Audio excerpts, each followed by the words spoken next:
অতি সামান্য একটা জিনিস নিয়ে বাড়িতে আজকে কি মজাটাই না চললো, তোমরা আজকের ভিডিওতে সেটাই দেখতে থাকো। Good morning everyone, welcome back to the channel Roznamcha. তোমাদেরকে অনেকদিন থেকেই সাসপেন্সে রেখেছি, আমরা কোথায় ঘুরতে যাব, অনেক সাসপেন্স হয়েছে। আর না, আজকে তোমাদেরকে বলেই দেবো পুজোর পরে পরে আমরা কোথায় ঘুরতে যাচ্ছি আর কবে যাচ্ছি। কেনাকাটাটা এবার না সেই রকম হলো না, মানে পুজো যেহেতু পুজোর কেনাকাটা করব নাকি ঘুরতে যাওয়ার কেনাকাটা করব, এই দুটো মিলিয়ে মিশিয়ে এবার আর সেভাবে কিনতে পারিনি কিছুই, কিন্তু মোটামুটি কিনেছি। আমরা ঘুরতে যাচ্ছি গোয়াতে। যদিও ছোটোবেলায় আমার বোম্বে গোয়া এগুলো ঘোরা, মানে আমি যখন 7-এ পড়তাম তখন আমার পিসি যেহেতু বোম্বেতে থাকেন, ওই জন্য বোম্বে গোয়া ঘোরা হয়ে গেছে। রাকেশের তো ঘোরা হয়নি। আমার জন্য রাকেশ মাঝে মাঝে ঘোরা জায়গাগুলো যেমন ঘোরে, রাকেশের জন্য আমারও উচিত ঘোরা। তাই জন্য ওকে বললাম ঠিক আছে প্ল্যান করো, আমার খুব একটা ইচ্ছে নেই কিন্তু তোমার জন্য আমি যাব। আমরা যাচ্ছি হলো দশমীর দিন। যদিও পুজোর মধ্যে ঘুরতে যেতে আমার একদম ভালো লাগে না, পুজোর মধ্যে আমার বাড়িতে থাকতেই সব থেকে ভালো লাগে।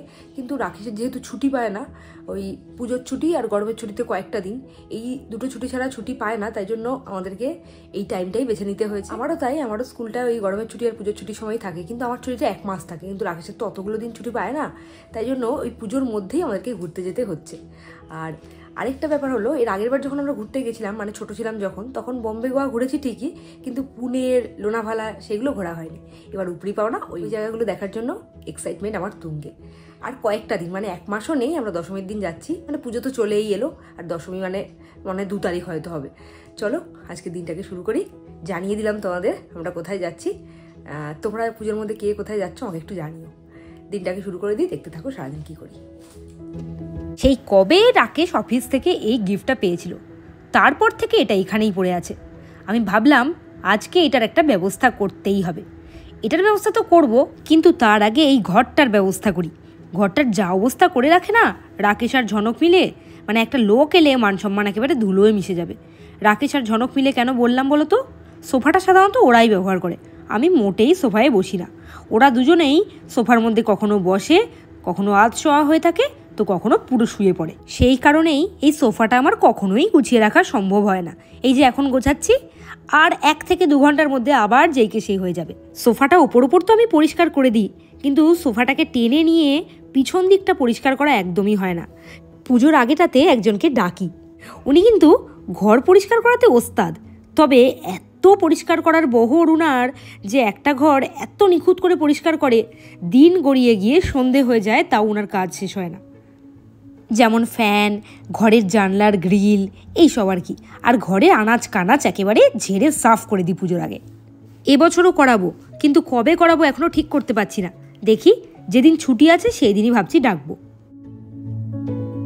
আমার কপালটা এমন না, প্রত্যেক দিন 3টে করে ডিম সেদ্ধ দিই, তার মধ্যে একটা করে ডিম বাজে হবেই, মানে সেদ্ধ হতে গিয়ে কখনো ভিতর থেকে সব বেরিয়ে যায়, কখনো পচা বেরোয়। এই দেখো আজকে দেখো একটা ডিম ফাটা, বুঝেছো? ডিমের ভেতর থেকে সব বেরিয়ে গেল। মানে আমার কপালেই জোটে, কেননা খারাপ ডিমটা আমি মোটেও রাকেশকেও দেবো না, ঝনককেও দেবো না। এই আমিই খাই প্রত্যেকদিন, রোজ একটা করে ডিম 3টের মধ্যে এরকম বেরোবেই। কোনোটা হয়তো পচে গেল, আর না হলে কোনোটা হয়তো ফেটে গেল, আর না হলে কোনোটা হয়তো ছাড়াতে গিয়ে একেবারে খেদো হয়ে গেল। এই খেদো ভাষাটা কিন্তু আমি গীতাদির থেকে শিখেছি। আমি এই ভাষাটার মধ্যে কোনো ধারণা ছিল না আমার। গীতাদি বলে যখন ডিমগুলো ছাড়িয়ে দেয় কখনো কখনো আমার ব্যস্ততার সময়, একটা ডিম কিন্তু আজকেও খেদো বেরিয়েছে, ওইটা আমার ভাগ্যেই জুটবে, গীতাদিও জেনে গেছে।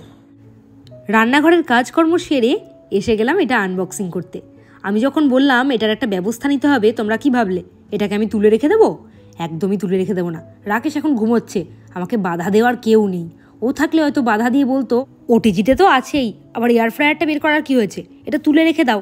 কিন্তু আমার না নতুন জিনিসে এক্সপেরিমেন্ট করতে বেশ ভালো লাগে। এতদিনে মনে হয় তোমরা সবাই এয়ার ফ্রায়ার ইউজ করে ফেলেছো, আমি একমাত্র মানুষ যে এখনও এই এয়ার ফ্রায়ার ইউজ করিনি। এয়ার ফ্রায়ার ইউজ করিনি ঠিকই, কিন্তু আমার ওই ওটিজিটার মধ্যে আমি এয়ার ফ্রাই করেছি। সকালে স্কুলে যাওয়ার আগে হাতে মোটেই বেশি সময় থাকে না, কিন্তু আমি একদমই এই এয়ার ফ্রায়ারটা বের করে রেখে দেবো না। একটা কিছু এক্সপেরিমেন্ট তো করবই, দাঁড়াও। যখন আমি এটা বার করলাম তখন আমি একভাবে ঠাকুরকে ডেকে যাচ্ছিলাম যাতে রাকেশের এখন ঘুম কোনোভাবেই না ভাঙে, আমি যাতে এটা একবার অন্তত ইউজ করে ফেলতে পারি। তখন তো আর বলতে পারবে না এটা তুলে রেখে দাও, ওই জন্যই ঠাকুরকে ডাকছিলাম। ভাবো অবস্থা।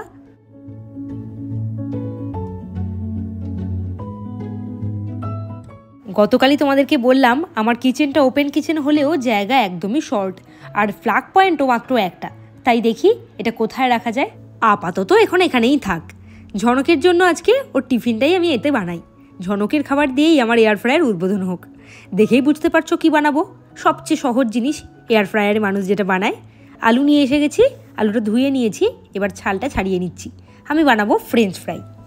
এয়ার ফ্রায়ারে খাবার বানানো কতটা যে সহজ তোমরা নিশ্চয়ই সবাই জানো, আর কতটা কম সময়ে কাজটা হয়ে যায় সেটাও তোমরা সবাই জানো। আর তার থেকেও বড় কথা, এইখানে খুব হেলদিভাবেই খাবারটা বানানো যায়। আমার একদম অল্প তেল লাগবে।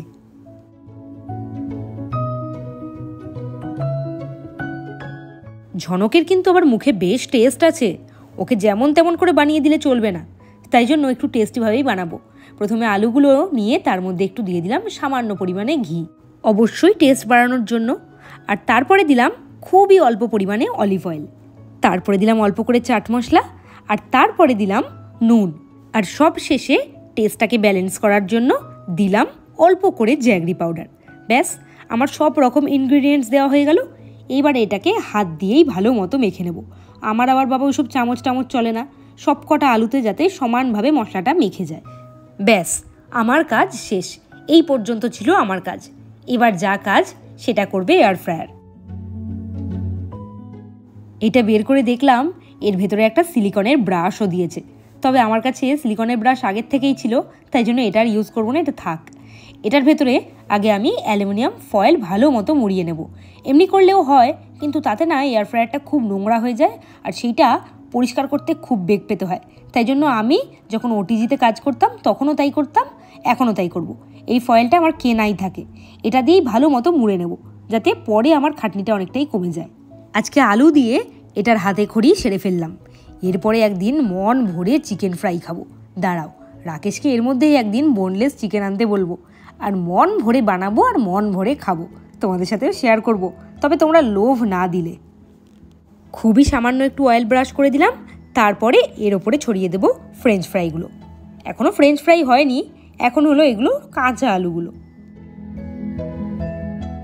একদিনও যেহেতু ইউজ করিনি, আজ ফার্স্ট টাইম, তাই জন্য একটু ইনস্ট্রাকশনটা ফলো করে নিতে হবে।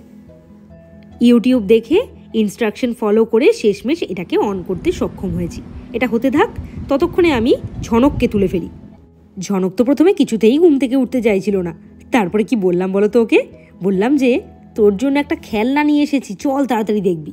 আর দিল দৌড়। এই দেখো এটা কি হচ্ছে। কি এটা?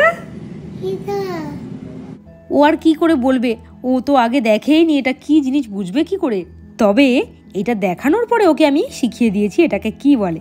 এটাকে এয়ার ফ্রায়ার বলে সেটাও শিখে গেছে, আর এর ভেতরে হচ্ছে ওরই জন্য ফ্রেঞ্চ ফ্রাই, সেইটাও ও শিখে গেছে। তুমি টিফিনে খাবে তো? এটা যেহেতু এরকম এয়ার ফ্রায়ার আমি প্রথম ইউজ করছি, ওই ওটিজিটা তো ইউজ করেছি পারি করতে। এটা যেহেতু প্রথম ইউজ করছি, অন করতে গিয়ে খুব চাপ পড়লো। প্রথমে ইউটিউব খুলে দেখলাম, তারপরে ইনস্ট্রাকশনের যে বইটা ওইটা খুলে দেখলাম, দেখে তারপর বুঝতে পারলাম যে প্রেস করাগুলো খুব আলতোভাবে করতে হবে। না জানলে যা হয় আর কি। আমি তো প্রথম দিকে গায়ে জোরে প্রেস করছিলাম, পরে বুঝতে পারলাম ব্যাপারটা। কি দেখছো তুমি এরকম করে? তোমার পারমিশন ছাড়াই বের করে ফেলেছি। জানি তোমার পারমিশন থেকে বের করতে দেবে না। আমি এখন ভাবছি যে ওইদিকে একটা এয়ার ফ্রায়ার, এদিকে আরেকটা এয়ার ফ্রায়ার।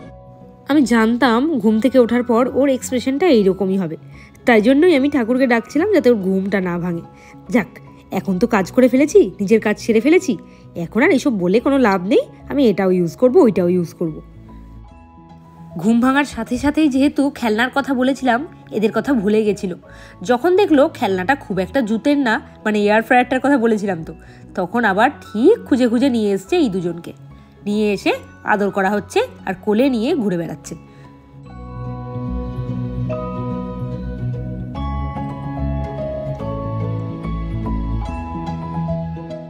আলুগুলো খুব একটা কড়মড়ে না হলেও টেস্ট হয়েছে দারুণ। আসলে আলুগুলো কাটার পর নুন মাখিয়ে কিছুক্ষণ রেখে দিলে জলটা বেরিয়ে যেত, তখন কুড়মুড়ে হতো। কিন্তু সেই টাইমটা তো আমার ছিল না, তাই জন্য এভাবেই করলাম। টেস্ট হয়েছিল দারুণ। এরপরে সমস্ত কাজকর্ম সেরে ঠিক 9:30টার সময় বাড়ির থেকে বেরোলাম, আর ঘড়ি ধরে 10টা বাজতে 10 নাগাদ এসে পৌঁছলাম ঝনকের দিয়ার বাড়িতে। ঝনকের আজকের গানটা শোনো। খিচুড়ি খিচুড়ি খিচুড়ি খিচুড়ি তোকে না পারি, তোকে না পারি। খিচুড়ি খিচুড়ি খিচুড়ি খিচুড়ি, তোকে না পারি, তোকে না পারি। ও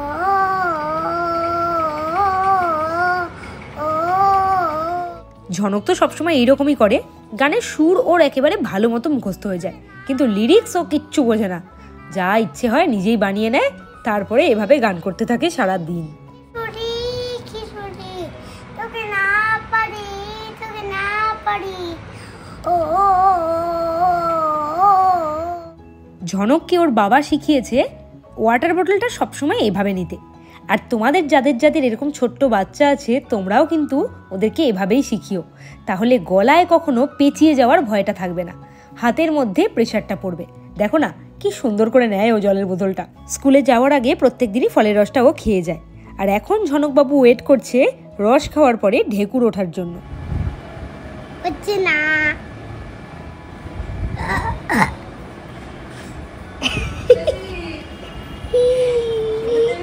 তুমি আজকে ফ্রেঞ্চ ফ্রাই খেয়েছো? হ্যাঁ, কটা? অনেকটা। পুরোটা খাওনি? হ্যাঁ, খেয়েছি। পুরোটা খেয়ে নিয়েছো? হ্যাঁ। আমার জন্য রাখোনি না, কেন? আমি তো খেতাম, আমি তো খেতাম ফ্রেঞ্চ ফ্রাই গুলো, ভেবেছিলাম।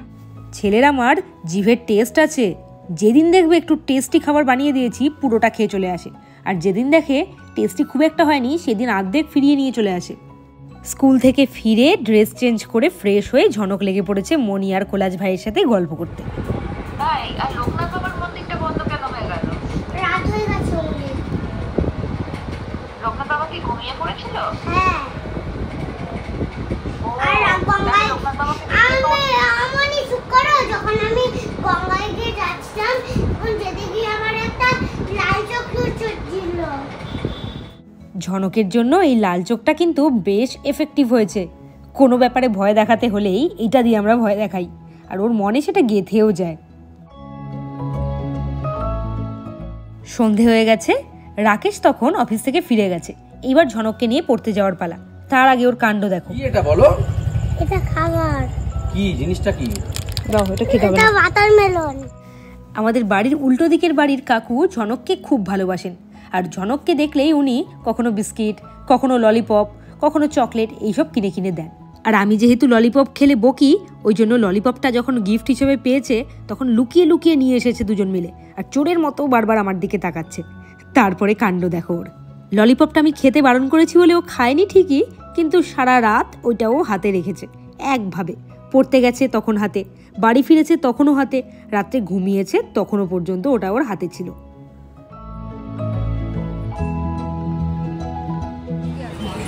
কোথায় দাঁড়িয়েছে দেখো, এটা হচ্ছে মোমো খাবার। আমরা চলে এসেছি জাম্বো সাইজের মোমো খেতে।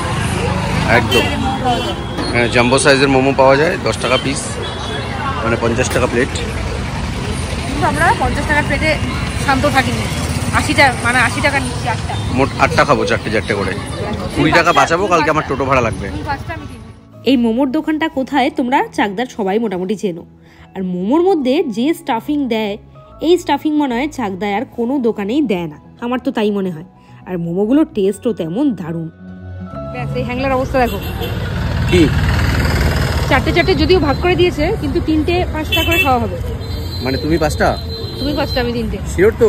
হ্যাঁ, ভিডিওটা অন রাখতে হবে, কারণ তুমি পরে 4টেই খাবে, খেয়ে আমার নামে 10টা খেয়ে নিই, খেয়ে যদি খুব ভালো লাগে তাহলে 4টেই খেয়ে নেবো। এটাই হবে, আমি জানি শেষমেশ এটাই হবে। মোমোর সাইজগুলো দেখো, জাম্বো মোমো, এটার নাম হলো জাম্বো মোমো। এখানের মোমোর বিশেষত্বটা তোমাকে বলি, অন্য জায়গায় চিকেন মোমো ভেতরে স্টাফিং থাকে, অন্য জিনিসের সাথে চিকেনটা থাকে, আর এখানে ভেতরে চিকেনের গোটা গোটা পিস। এই দেখো, যদি একটু ভুল বলি, তো গোটা গোটা পিস।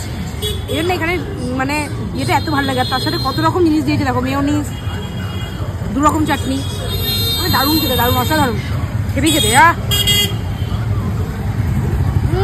দেখি চিকেনটা দেখো, এখনো শেষ হয়নি, 2বার কামড়ার মানে 2টো বাইট নেওয়া হয়ে গেছে আমার। 4 নম্বরটা মারছে দেখো, ওনাকে 3টে খায়, আমাকে নাকি 5টা দেয়। দেখো অবস্থা। তোমাকে তো বললাম এত টেস্টি, বললাম যে আরো 2টো নিয়ে নাও। হ্যাঁ, 8টা হয়েছিল, আর 2টো করে 100 টাকা খাও। মানে 3টে খাওয়ার জায়গায় সেবার 5টা খাবে সে। এবার তো ভালো হাফটা দেখায় কিচ্ছু খায় না, আবার খেলে পরে কিছুই ছাড়ে না। চিকেনগুলো এত সুন্দর ভিতরে। ভগবানের কৃপায় তুমি রোগা আছো, আর আমি মোটা হয়েছি ভগবানের মানে বদদুয়ায়। এটা মাথায় রেখো, তুমি কিছু কম খাও না। আবার দুটো নিয়ে এসেছে। এটা কিন্তু তুমি বলেছো নিতে। না হলে নিতে না। তুমি একটা খাবে বলেছো। না না আমি খাবো না, আমি বলেইছি আমি আর খাবো না। তুমি কি খাবে না? না আমি খাবো না, কিন্তু ওটা আমার পক্ষে বেশি হয়ে যায়, কারণ এগুলো ছোটা খাওয়া মানে খুব খাও খাও খাও খেয়ে নাও। মানে কেউ কম পয়সা ভিতরে না, ভিতরে চিকেনের পিসগুলো খেয়ে নেবে, ব্যাস পেট ভরে যাবে। ভিতরে চিকেনের পিসগুলো এত বড় বড় ভাবা যায় না। সত্যি সত্যি চাকদার মধ্যে এরকম মোমো বানায় কেউ দেয় না। আমার খাওয়া মোমোর মধ্যে বেস্ট। তোমারও চাই? তোমারও চাই? মোমো খেয়ে বাড়িতে চলে এসেছি, অনেকক্ষণই হয়ে গেছে। ঝনকের আজকে মঙ্গলবার বলে পড়া থাকে না, কিন্তু আজকে পড়াবে বলেছিলেন, তাই জন্য ঝনককে পড়তে পাঠিয়ে চলে এসেছিলাম বাড়িতে। রাকেশের রেকর্ডিং ছিল, রেকর্ডিং করে ও আবার চলে গেছে ঝনককে আনতে। আর ঝনককে নিয়ে ফেরার সময় আরেকবার গানের ক্লাস হয়ে আসবে, যেহেতু মঙ্গলবার ও গান একটু প্র্যাকটিস করতে যায়। আর আমি বাড়ি চলে এসেছি একটাই কারণ, এই দেখো হারমোনিয়াম নিয়ে বসে পড়েছি, এইবার একটু গান প্র্যাকটিস করব। সবাই গান করে উঠলাম, 9:45 বেজে গেছে, এখনো পর্যন্ত ঝনকের আর ঝনকের বাবার পাত্তা নেই। এত গিয়ে গানে ওরা মত্ত হয়ে গেছে। একটু ওয়েট করি ঝনকের জন্য, ঝনক এলেই ওকে খাওয়াবো। পড়ে গান করে ফিরে ঝনক বাড়ি চলে এসেছে, আর ওর খাওয়া দাওয়া হয়ে গেছে। এবারে আমরা খাচ্ছি। হঠাৎ করে বাবার প্লেট থেকে টেনে সোজা মুখে। আসলে ওটা যে লুচি, রুটি আর লুচি খেতে ও এতটাই ভালোবাসে যে রুটি লুচি সামনে দেখলেই সেটা যারই প্লেট হোক না কেন তার থেকে টেনে ছিঁড়ে নিয়ে সোজা দেয় মুখে। ওই জন্যই তো ওর নাম দিয়েছি রুটি লুচি চোর। এইবারে তোমাদের সাথে শেয়ার করব বড় মজার একটা জিনিস, ভিতুর ছেলে আর ভিতুর মায়ের কারবার। ওই যে আসলে পড়ে আছে জানে, মেরে দিয়েছি। যাও ধরো, ধরে আমাকে দাও, গিয়ে যাও। বাবা দেখো, আসলে না, তুমি যাও, গিয়ে দেখো, গিয়ে দেখো। যাও আসলটা নিয়ে আসো, যাও যাও নিয়ে আসো, আসলটা নিয়ে আসো। তুমি তো ব্রেভ বয়। নাও আসলটা ধরো, তোলো তোলো তোলো, আসলে আসলে তোলো, মরে গেছে, তোলো তোলো তোলো, আসল তোল। যার মা আরশোলার ভয় পারলে প্রায় বাড়ির থেকে বেরিয়ে পালিয়ে যায়, সেই ছেলে আর কত সাহসী হবে বলো তো? দে আমার হাতে দে, যা নিয়ে আয়, যা আমার হাতে দে। এটা আমি পেতেছি, হাতে যাও যাও, দেখি কেমন সাহস তোমার। ছাতা নিয়ে আসছি, ছাতা। ঝাঁটা আনা যাবে না, ঝাঁটা আনা যাবে না, ঝাঁটা দিয়ে নেওয়া যাবে না।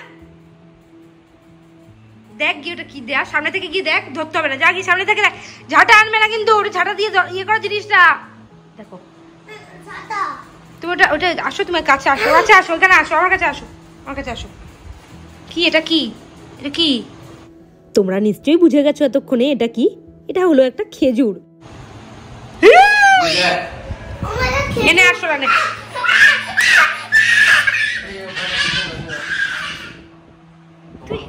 তুই এরকম ক্যাবলা, তুই তো আমার থেকে মানে বেশি ক্যাবলা আরশোলার ব্যাপারে। ওটা খেজুর। তো তুমি চিৎকার করছো কেন পাগলের মতো? ক্যাবলা ধর, দেখ ধরে দেখ, ধর ধর, ওটা কি খেজুর? তুমি ধরো, এই না ধরো, এই না বাবা, ধরো। এটা এটা এটা ধরতে তোমার এত ভয়? হ্যাঁ। রাত্রি 11টার সময় আমাদের বাড়িতে এই রকম কীর্তন চললো। এক একটা দিন এতটাই ব্যস্ততার সাথে কেটে যাচ্ছে, মনেই হচ্ছে না যে বছরের শেষ হতে চললো। মানে আমরা কিন্তু সেপ্টেম্বর মাসে এসে পৌঁছে গেছি, আর অক্টোবর, নভেম্বর, ডিসেম্বর, মাত্র 3টে মাস বাকি। একদমই মনে হচ্ছে না, মনে হচ্ছে এই কদিন আগে জানুয়ারি মাস পড়লো, মা গেল আয়ারল্যান্ডে, মানে সব একদম জিনিসগুলো মনে হচ্ছে ফটাফট করে হয়ে গেল, এত তাড়াতাড়ি হয়ে গেল, মনেই হচ্ছে না যে একটা বছর হঠাৎ করে চলেই গেল। এরকম করেই দিন চলে যায়। কদিনের মধ্যে ঝনক এরকম দেখতে দেখতে বড়ও হয়ে যাবে, বড় হয়ে আমরা তখন বুড়িও হয়ে যাব, তখন আর শরীরে এতটা হয়তো এনার্জি পাবো না কাজ করার। কিন্তু যতদিন পারবো চেষ্টা করব একটু এঙ্গেজ থাকার। এঙ্গেজ থাকলে শরীর মন সব ভালো থাকে, আমি এটাই বুঝেছি। অনেক খুব ভয় পেয়ে গেছে, কিন্তু সিরিয়াসলি ভয় পেয়ে গেছিলো খুব, ওটা ভেবেছিল আরশোলা। আমার উচিত হয়নি ওকে অতটা ভয় দেখানো। আজকে দিনটা তাহলে এইভাবেই শেষ করি, কালকে আবার একটা নতুন ব্লগে দেখা হবে।